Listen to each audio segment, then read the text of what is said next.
எல்லோருக்கும் வணக்கங்க. இன்றைக்கி நம்ம அடுப்படியும் அகிலமும் சேனலில் கோகனட் பிரெட் ரோல் எப்படி செய்கிறதுன்னு பார்க்க போகிறோம்.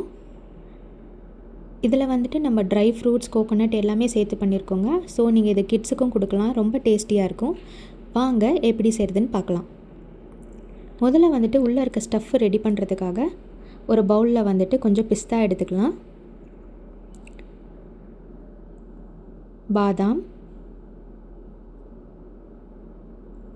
கொஞ்சம் முந்திரி, இதெல்லாம் இந்தளவுக்கு சின்ன சின்ன பீசஸாக கட் பண்ணி எடுத்துக்கோங்க. இதோட வந்து ட்ரை கோகோனட் வந்து சேர்த்துறோங்க. இது வந்து நம்ம கோகோனட் துருவி லைட்டாக பேனில் வந்துட்டு ஃப்ரை பண்ணியிருக்கோம். அதோடு வந்து உலர் திராட்சையும் பேரிச்சம்பழமும் கொஞ்சம் சேர்த்துக்கலாம். இப்போ இதோட நம்ம கொஞ்சம் மில்க் மேட் ஆட் பண்ணிக்கலாங்க மிக்ஸ் பண்ணுறதுக்காக.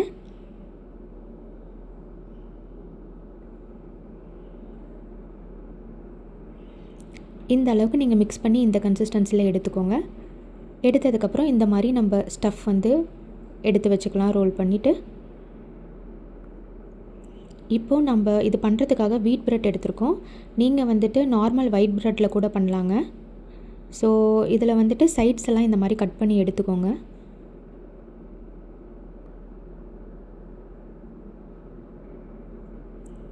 இதுக்கு வந்து நீங்கள் சாண்ட்விச் ப்ரெட் மாதிரி கடையில் கேட்டு பெரிய ப்ரெட்டாக வாங்குங்க. அப்போ தான் நமக்கு ரோல் பண்ணுறதுக்கெலாம் ஈஸியாக இருக்கும். இப்போ இதை வந்துட்டு நீங்கள் சப்பாத்தி உருட்டுவோம்ல, அதே மாதிரி இதை வந்து அந்த பதத்துக்கு வந்துட்டு நம்ம உருட்டிக்கணும்.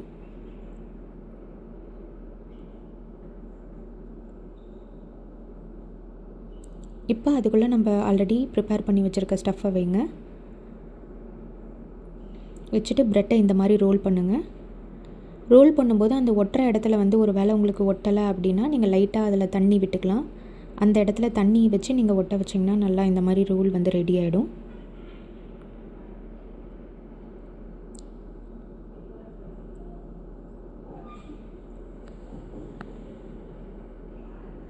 இப்போது நீங்கள் ஒரு கடாயில் வந்துட்டு எண்ணெய் விட்டுக்கிட்டு, ரொம்ப டீப் ஃப்ரை பண்ண தேவையில்ல, லைட்டாக எண்ணெய் விட்டுட்டு அதில் வந்துட்டு நீங்கள் இந்த ப்ரெட்டை வந்து ஃப்ரை பண்ணி எடுத்துக்கோங்க. இன்னொரு பேனில் வந்துட்டு நம்ம சுகர் சிரப் ரெடி பண்ணிக்கலாங்க. அதுக்கு ஒரு சின்ன டம்ளரில் சுகர் எடுத்துருக்கோம். ஸோ அதே டம்ளர் அளவுக்கு தான் நம்ம அதில் தண்ணி சேர்க்கணும். தண்ணி சேர்த்துட்டு அதோட லைட்டாக கொஞ்சம் ஏலக்காய் பவுடர் வந்து சேர்த்துக்கோங்க. இப்போது இது வந்துட்டு ஒரு 5 to 10 மினிட்ஸ்க்கு வந்துட்டு நல்லா வந்து பாயில் ஆகட்டும். இந்த பதத்துக்கு வரும்போது சுகர் சிரப் ரெடி ஆகிடுச்சு. இதில் நம்ம ப்ரிப்பேர் பண்ணி வச்சுருக்க ப்ரெட்டை வந்து லைட்டாக வந்து டபுள் சைட்ஸ் வந்து நீங்கள் டிப் பண்ணி எடுத்துக்கோங்க.